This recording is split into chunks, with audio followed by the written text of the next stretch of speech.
Argentina.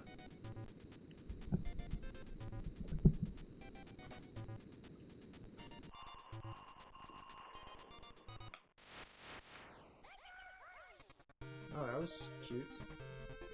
That was cute. Hopefully this is anime. Okay, it's probably not. Tournament mode? Shoot, dude. I think should we go straight to tournament mode? Or standard?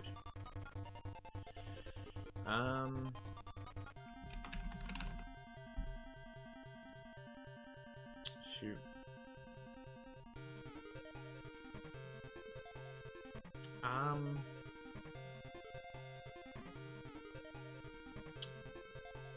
I mean, I think we're gonna go straight to tournament mode.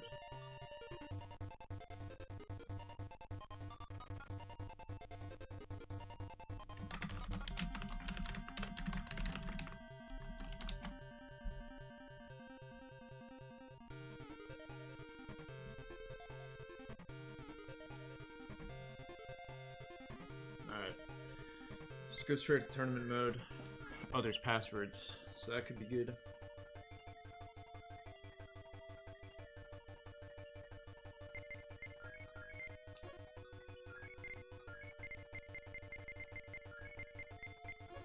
I can put my full name here.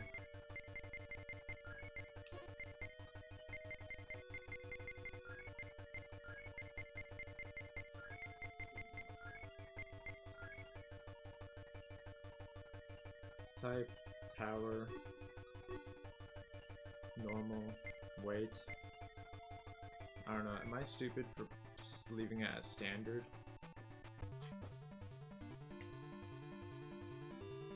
I just hope we can win.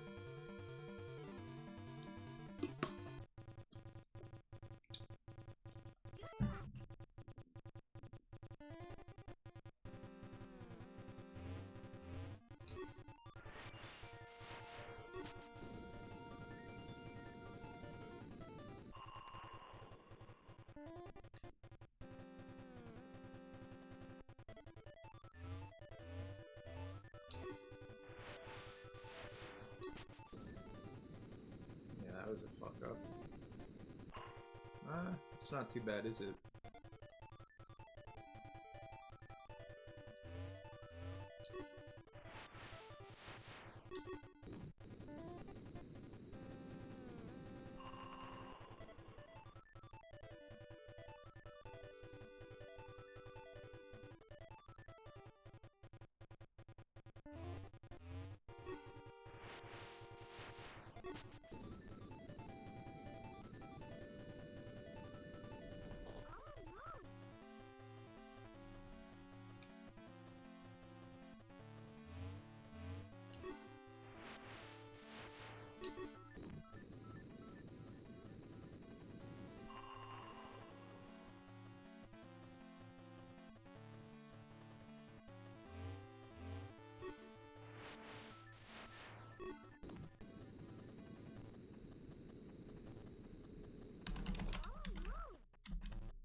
No, we're in first. That's pretty good. I wasn't expecting that.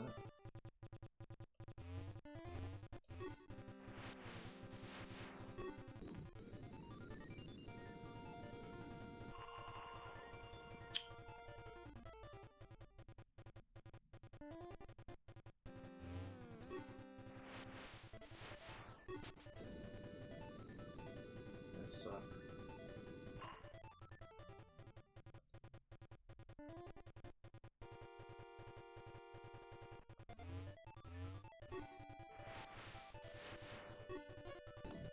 Oh, what the fuck? It's not good.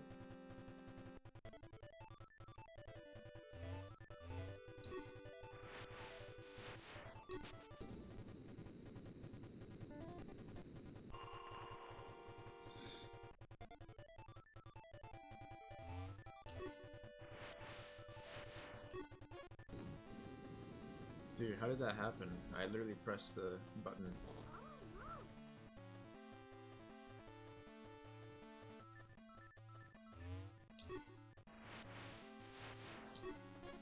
What? Why does that happen?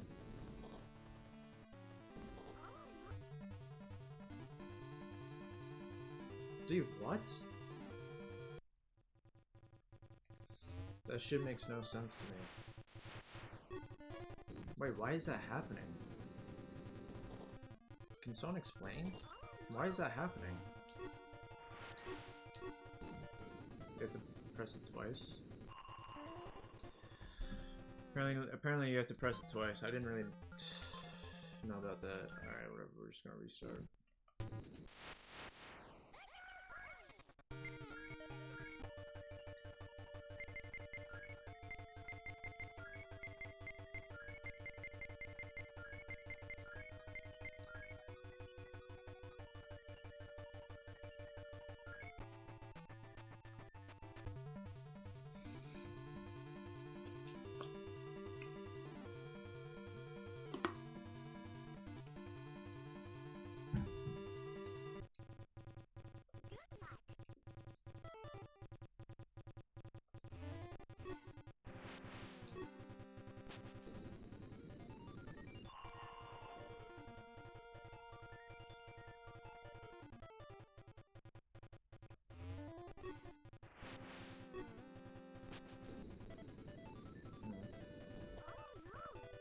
It's not great.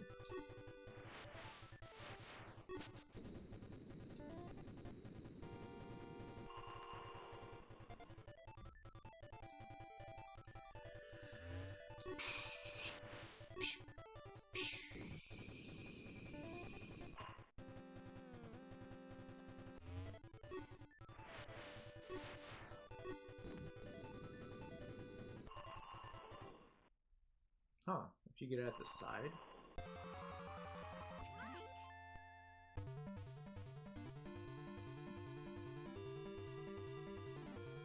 Wait, is lower score good in bowling? Is bowling a lower score is not good? Holy fuck, that guy got 3 strikes? What the fuck?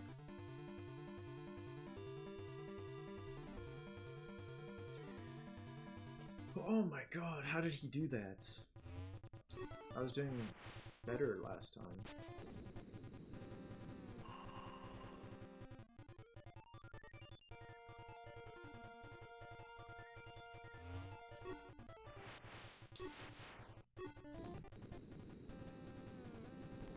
Yeah, I suck at this.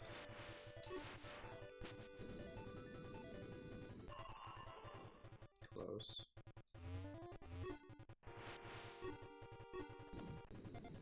I tried. I don't really know what to do when it's up at the side, so, you know.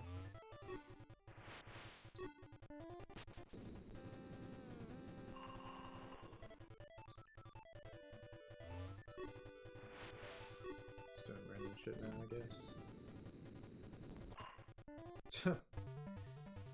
59. Jeez, man.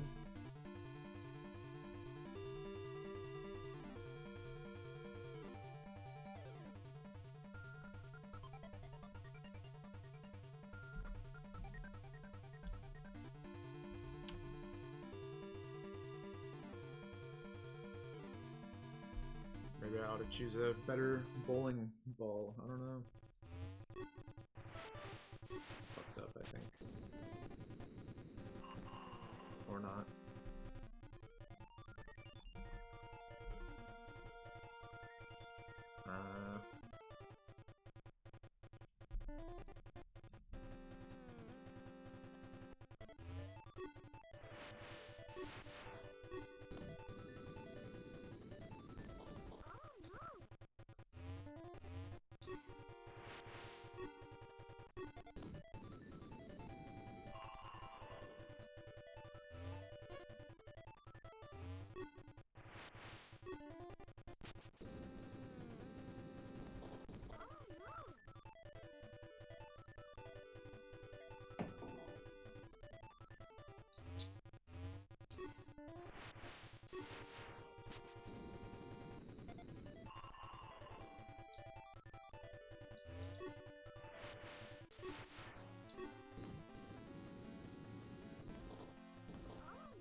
Is it over? I mean, I don't think I... Certainly didn't win.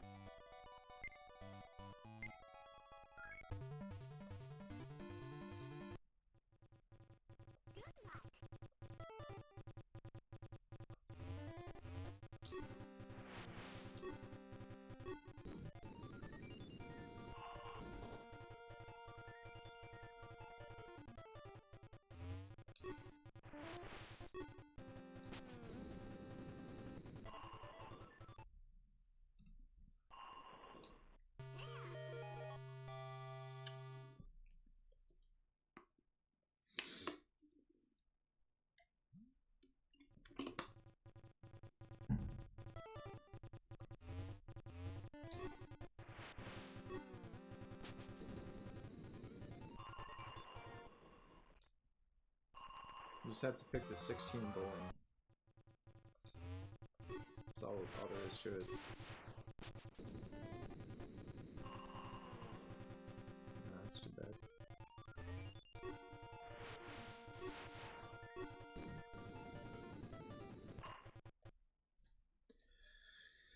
Hopefully I can make a comeback here. I mean, I feel like I am, right?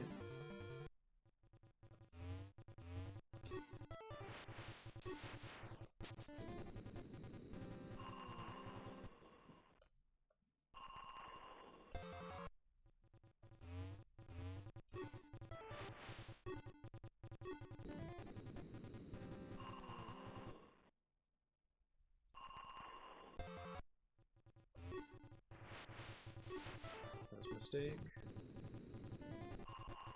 Maybe it doesn't matter.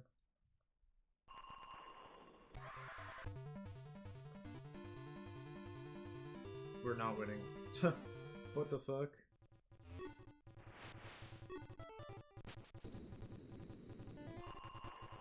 Oh wow. Didn't get it.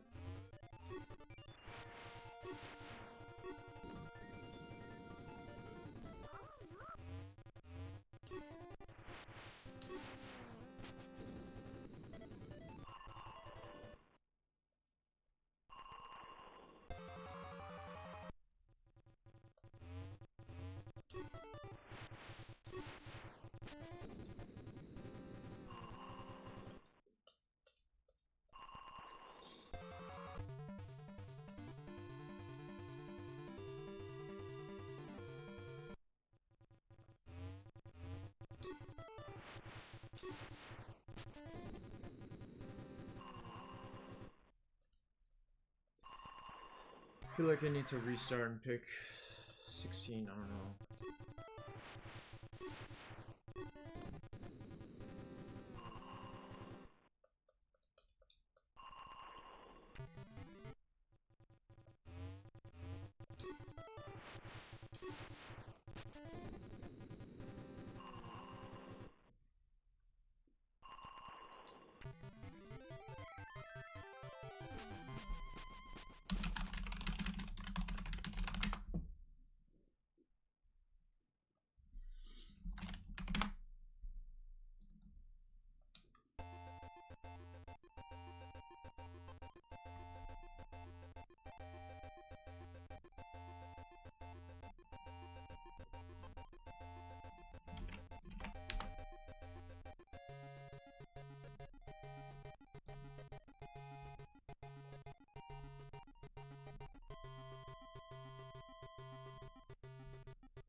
I won? Does anyone know if I won? Because I don't. Apparently I won. Oh, fucking no, dude.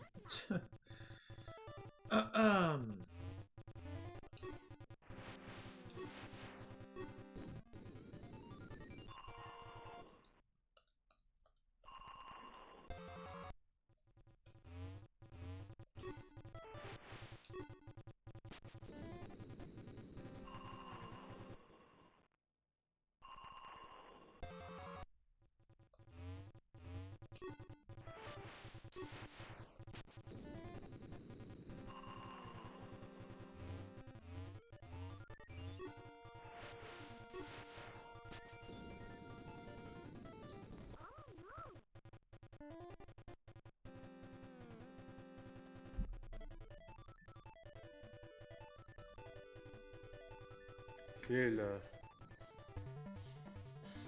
行吧，行吧，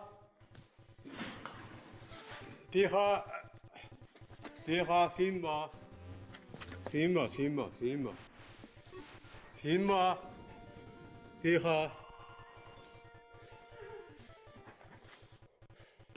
行吧，地下，地下。哎，哎，来呀，不要，地下，喂，喂。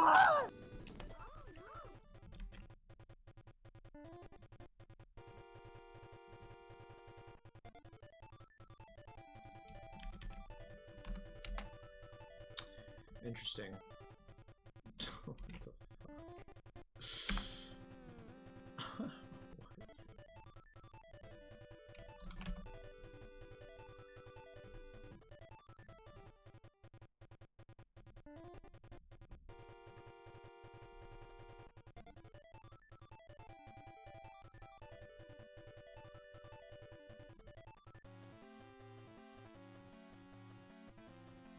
行吧，地下，地下。哎，哎，来呀，不要，地下。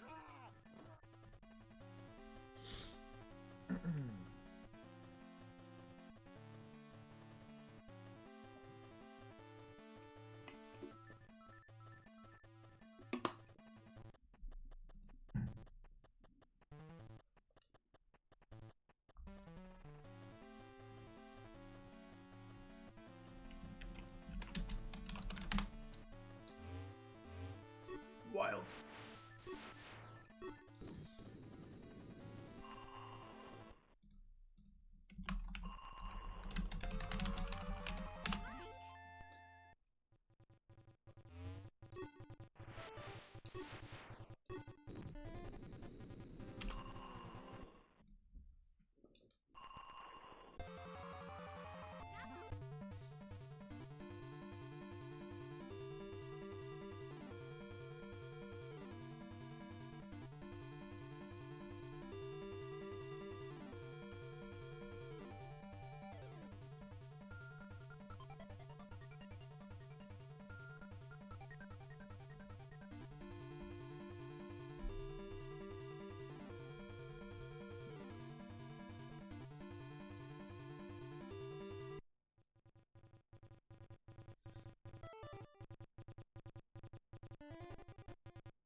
For the next stage.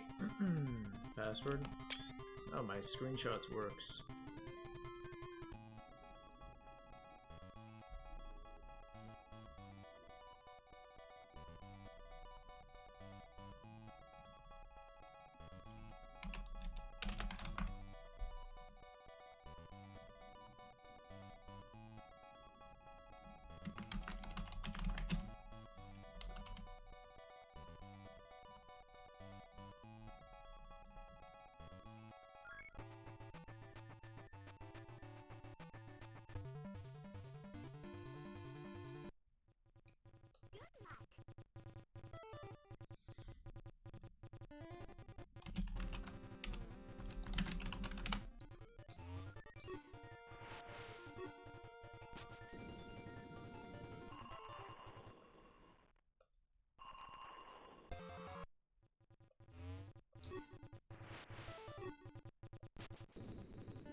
Mistake. Maybe it doesn't matter. It does kind of matter.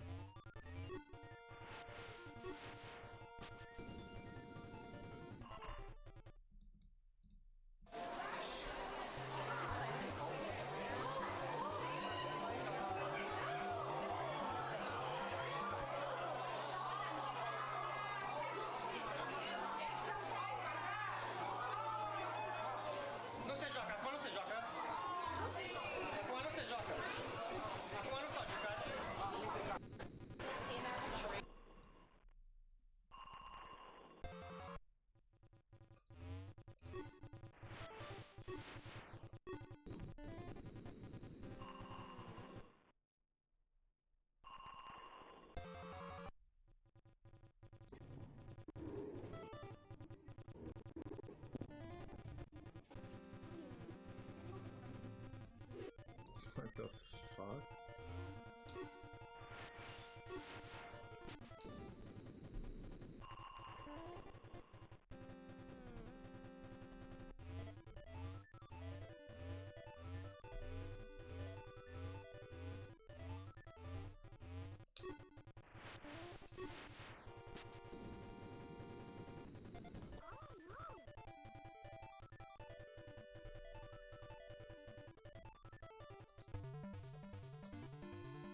I need to start taking pictures of these fucking ripped people. I don't even know who they are.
A couple of weeks ago, I was made aware that the Nintendo Entertainment System's Final Fantasy 1 80% speedrun had just seen a new fastest time come fresh off the presses.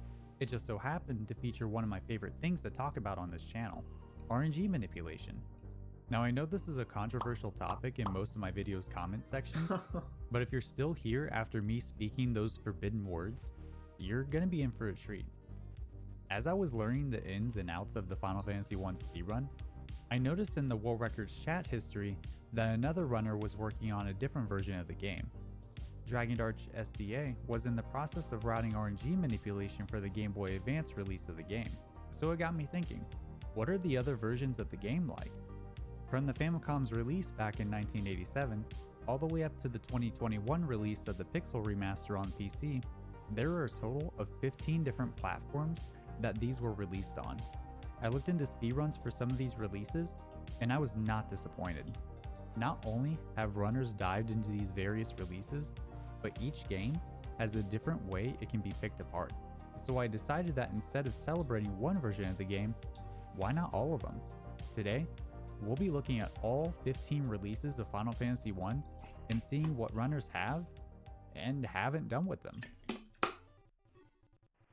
Before we get into the first release, please note that for the sake of time, I'll only be covering the fastest categories of each game listed on their respective leaderboards on speedrun.com. If you want to look into the other categories, such as no RNG manipulation, check out the link to each game's leaderboards in the description. To start out, we had the first iteration with the game's release on the Famicom. Even though there was a Final Fantasy 1 and 2 bundle released later, it had very minor tweaks, and I wasn't able to find any major differences from the original, so we're going to be skipping that version. The Famicom version is arguably the most broken out of the bunch, with runners being able to corrupt the game's memory in spectacular.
spectacular ways.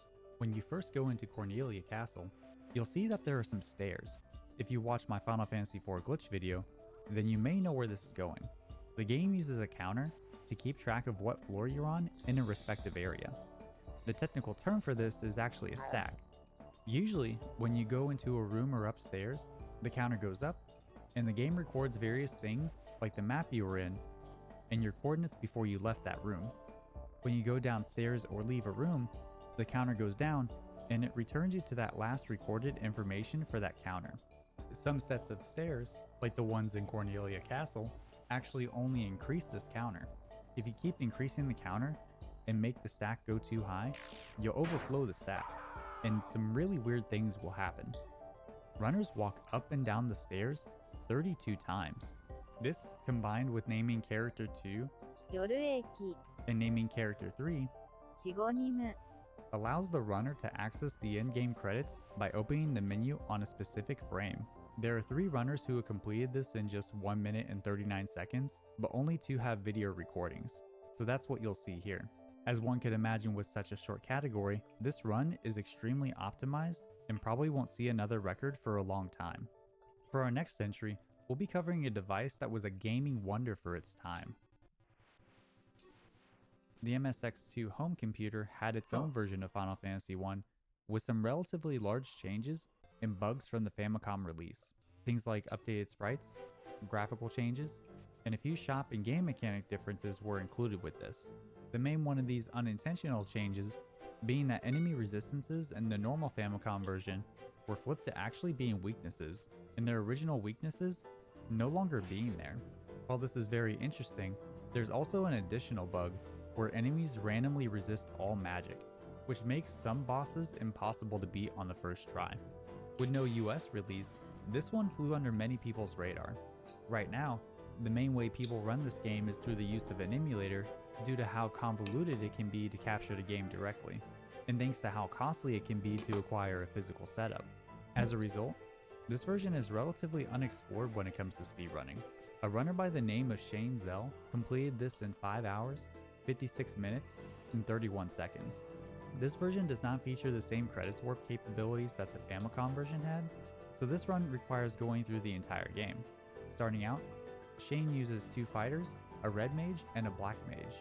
The black belt, better known as the monk in future releases, is actually broken to the point where the class can't be used in this version. This is due to them not getting any sort of unarmed or unarmored bonus.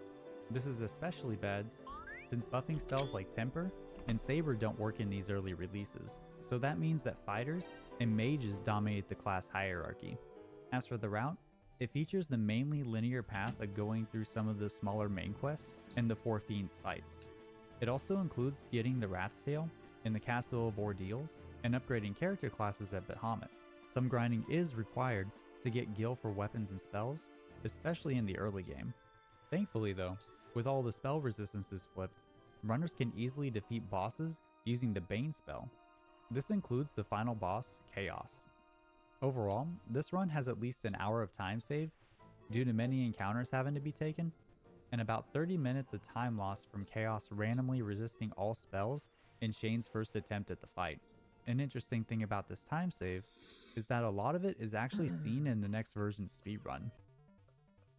The NES localization didn't see many gameplay changes from the Japanese version, and doesn't have some of the crazy bugs from the MSX2 release, but the speedrun is actually much different from that one, both in terms of length and strategies used. The fastest category uses an intricate RNG manipulation to make the entire run mostly a test of skill instead of enduring wild swings of randomness. Runners start by setting up manipulation pre-run. This is similar to resetting and setting an optimal seed prior to doing runs in Final Fantasy IV's Super Nintendo version. F. Coughlin does this by getting into an encounter and checks damage rolls he gets right outside of Cornelia. This sets up the proper RNG values needed to soar through the game. If you think that's crazy, wait until you see what classes he used. That's right, Captain Crunch's Oops All Fighters is how this run is going to go. Not just that, but in order to save time, the manipulation only leaves one party member alive after Garland, making the whole run a one-man show. There are a couple of different aspects of the manipulation to keep in mind for this run. Step counting ensures runners can have specific encounters where they want in a run, and there's also points where runners will take additional steps in order to get one encounter over another. For example, moving tiles to take an encounter while on the ship instead of taking an encounter on land is a strategy that is used. Speaking of ships, while on the ship, you can perform something called a canal glitch with the step route. Basically, when counting steps, you advance the step route with each step that you take. For some reason, when running into the canal before it's blown up with TNT later on, it advances the step count by 1 value per frame, or 60 values a second. We have a runner named Geyer to thank for this one, due to him forgetting to blow up the canal in a previous attempt. This doesn't save any encounters, but it gives him encounters that have much less enemies in battle than others, with a total of 18 more favorable battles than without the glitch. Though this stuff is really cool, that's not all F. Coughlin has in his arsenal. For battles, there's something called Battle RNG that only progresses during encounters. To start out, RNG moves forward once for every 2 frames that the cursor is on screen. The main way F. Coughlin makes this progress consistently is by canceling the menu to push RNG values forward to a favorable point. These are affectionately called bounces. This allows him to take on and defeat most enemies in minimal hits, and with as little damage to him as possible. To break it down even further, the values are progressed by short and long inputs. Basically, the game adds in some delay to make sure you want to hold the same buttons down. The first input will progress the RNG value by 1, but the second one while held down will increase it by 5, and then every subsequent one held will be by 3. This applies to technically every button input, but you can only consistently buffer the B input to continue the battle while bouncing. The only exception to this route is when he drops the manipulation at the end of the game to opt for the Bane instant kill strategy on Tiamat and Chaos. These both are manipulated in their own way by using an audio cue during both fights to hit a 2-frame window for the spell to work. He gets both of these in his run to save a large amount of time to snag the first 2-hour, 5-minute, and 55-second run. There are some other small aspects of randomness in this run that fall mostly to bats and other NPCs getting in the way in some of the dungeons, but otherwise, the run is mostly optimized and requires massive skill and focus to take it on. Moving on to our next release, we'll have to take everything we know so far and actually throw it out the window. Moving into another one of the more obscure releases of Final Fantasy I, the WonderSwan handheld console was made by Bandai back in the late 1990s, with the follow-up WonderSwan Color console being released on December 9th, 2000. These consoles never made it stateside, so it makes sense if you've never heard of them. Final Fantasy I was re-released alongside the launch of the WonderSwan Color, and was the first true remaster that the game would see. This remaster updated many graphics, allowed for redirected attacks when targeting an enemy defeated by another party member on the same turn, and updated the item system as well. However, one of the most important updates was being able to hold a button to run in towns and dungeons. This version is like the MSX2 release, where runners need to use an emulator in order to capture the gameplay directly. The fastest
Shit, I accidentally unplugged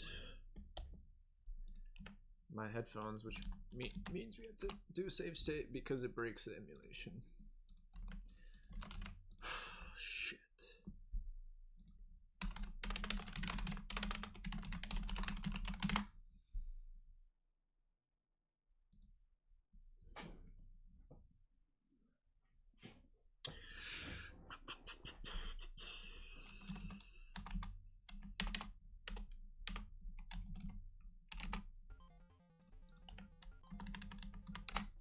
Unfortunate, but that's what happens.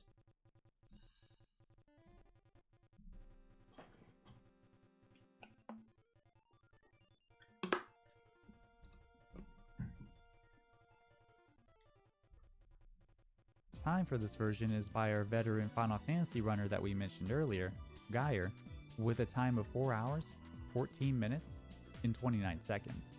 This run notably makes use of the 15 puzzle game 5 separate times to get a total of 50,000 gil to cut down on treasure selling and monster grinding early on. This lets runners shop for powerful equipment and spells in Elfheim. The Temper spell is also something that will become sort of a mainstay in releases from this point on, since it allows for powerful attacks on whoever is buffed by it. Buff spells like this are present in the earlier releases, but they don't work correctly, so they're not really factored in. Besides this, Geyer's route has some occasional grinding to ensure he's powerful enough to take on some of the main boss fights throughout the run. For example, the Lich leads with Ice 2 and Geyer's PB, which does massive damage to the party. This acts as an HP check, where you wouldn't have enough health if you were any less than level 10 or so. This run has some RNG throughout, but it mainly rears its ugly head in the Castle of Ordeals and in the final Chaos Shrine dungeon. Regular enemies can defeat the party with ease, and the final battle comes down to just getting lucky. With some work, this run can be pushed down by a lot, and we have a good indication of how far it could go in our next version. Moving to the PS1, Final Fantasy Origins, the game is very similar to the WonderSwan Color release, except for the major change of easy mode being added. This made shop prices cheaper, experience being gained faster, and many other things to make the game easier for the player. It also introduced memo saving, allowing players to make a quick save anywhere. Even though there was only one save slot, and it only stayed as long as the console was powered on, this was useful in making safety saves before major events and boss fights. This would mean if you died anywhere in the run in a dungeon, you wouldn't have to start the entire dungeon over. The run setup is very similar to the WonderSwan Color version of the game, with 3 red mages and 1 warrior being used for buffing and attacking. The route is also about the same, the main difference being that the fastest run of the PS1 version is done under the easy mode option I mentioned earlier. This means that the 15 puzzle game needs to be done less times and less grinding needs to happen overall. The memo file is also used to quick save at certain points before runners get encounters. If you proceed after saving and you get an encounter, you can reset the console, load the file, and basically reset the amount of steps it will take to get into a fight. There's still a lot of luck involved with predicting when the encounters will happen, so you don't lose a lot of time when resetting. Overall though, this run is much faster and safer than the WonderSwan Color version. Dragon Dart's SDA was able to get a 2 hour, 37 minute, and 20-second time using the strategies mentioned. This route is also a bit different than the WonderSwan run, like opting to come back to Marilith after Tiamat for an easier fight overall. With the PS1 version out of the way, we move on to our next version, one that finally set the bar for how each Final Fantasy I release would work after it. The Game Boy Advance release, Final Fantasy I and II Dawn of Souls, saw even more changes than the previous versions. New items, game engine tweaks that changed how some classes worked, an overhaul of the spell system to use MP, and it even fixed major bugs that had been present since the Famicom release. With all these changes, the initial character setup had to change as well. The Red Mage received a debuff, so 2 of the 3 mages were dropped in favor of the other classes. In the current fastest time, the Monk is now used thanks to a buff to the class, and the Black Mage thanks to intelligence finally affecting how magic attacks deal damage. Easy mode was also made the default difficulty, so there was no longer any need to select that at the beginning of a run. Despite all that, the run actually starts out the same as most other runs after the WonderSwan Colors remaster. However, compared to only using the treasure game 3 times like in the PS1 run we just went over, the treasure game is used 8 times because even though you can get awesome prizes for beating it, unfortunately, it only offers 100 gil as a reward instead of the 10,000 for first place in the in-game leaderboard. Another thing to go along with the buff of the monk class is that he becomes the primary damage dealer of the party, and an excellent one at that. Boss fights typically start out with the red and black mages using temper, and the warrior using haste on the monk. Then the rest of the time is just spent attacking and using temper on the monk. Encounter skipping is still present in this version, thanks to the memo save system being dropped in favor of being able to save anywhere, though it seems to be less used due to how long it takes to get back into the game after a soft reset. This run also maintained the same route as the previous one, except for one huge detail. It cuts out the entire Citadel of Trials and doesn't require the job upgrades provided by Bahamut, saving a possible 10 minutes, if not more. The current best time for the game is by a Japanese runner by the name of Poison Chihuahua, with a time of 2 hours, 22 minutes, and 45 seconds, and it's possible to see even more time saved thanks to the wild swings of randomness in the run. Moving on to our next game, here's where things get a little bit weird. Bandai released the Final Fantasy I Java game for mobile phones in 2004, which would receive a brief port to the US in 2010 before our next entry in the series. Due to this being pulled the same year as an upcoming version, and there being no speedruns of it, we'll have to skip it. Moving on to what most would consider to be the definitive edition of Final Fantasy I, with enhanced graphics and bringing the Dawn of Souls mechanics, script, and dungeons into the fold, this not only made it one of the most popular releases of the game, but also one of the most popular Final Fantasy I any percent speedruns with over 150 runners. Why is that? Well, it's because the game is absolutely busted. Let me explain. It's not like there's a huge credits warp at the beginning of the game, but there's another cool glitch that can be done as soon as you go into a shop. The equipment glitch. This glitch allows you to do a couple of different things. First, it lets you put equipment on classes that otherwise wouldn't normally be able to use them. Second, and this is the most broken aspect of it, you can actually generate any item you want in your inventory if certain criteria are met. This is used to not only generate several knights' armors to massively increase defense, but they also sell for 18,000 gil, which is absurd for the beginning of the game. Not only that, but in the Chaos Shrine after getting the leather cap, it can be used to give everyone in the party a judgment staff. The staff normally can only be obtained by defeating Atomos in the additional dungeons, so it's extremely powerful. Oh, we beat the game, guys. That's it, that's virtual bowling. Oh well. Sub-hour, apparently.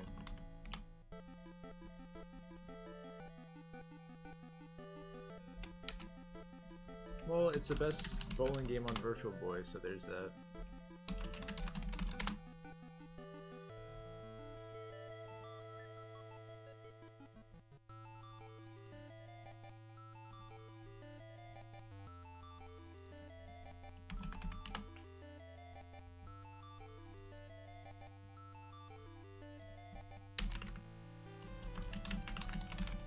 We have a shmup next, which I think might be pretty fun.